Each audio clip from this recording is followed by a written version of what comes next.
রাজধানী ঢাকার পার্শ্ববর্তী জেলা মানিকগঞ্জে তীব্র দাবদাহে অতিষ্ঠ হয়ে পড়েছে সাধারণ জনজীবন।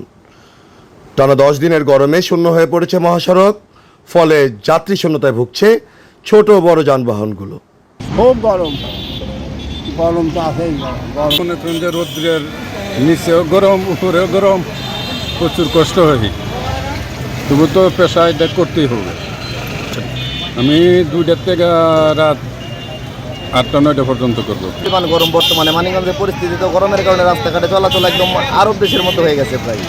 কারণে গলা শুকিয়ে যায়, কি থাকে না, যত পানি খাই শরীরের ঘাম দিয়ে।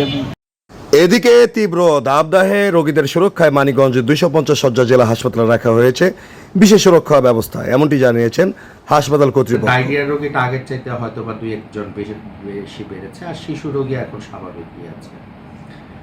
আর এমনিতে যদি আমাদের প্রস্তুতির ব্যাপারে জানতে চান, আমাদের সর্বোচ্চ প্রস্তুতি আছে। যেই রকমের নির্দেশনা আমরা মন্ত্রণালয় এবং ডিজি অফিস থেকে পেয়েছি, যে কোনো হিট স্ট্রোক বা এই জাতীয় যে কোনো রোগী আসলে যেন তাৎক্ষণিক চিকিৎসা দেওয়া যায়, সেই ব্যাপারে আমাদের ডাক্তারদের ওরিয়েন্টেশন দেওয়া আছে এবং আমাদের সম্পূর্ণ প্রস্তুতি নেওয়া আছে। নেহায়েত হাসান সবুজ, the daily Muslim Times, Manikganj.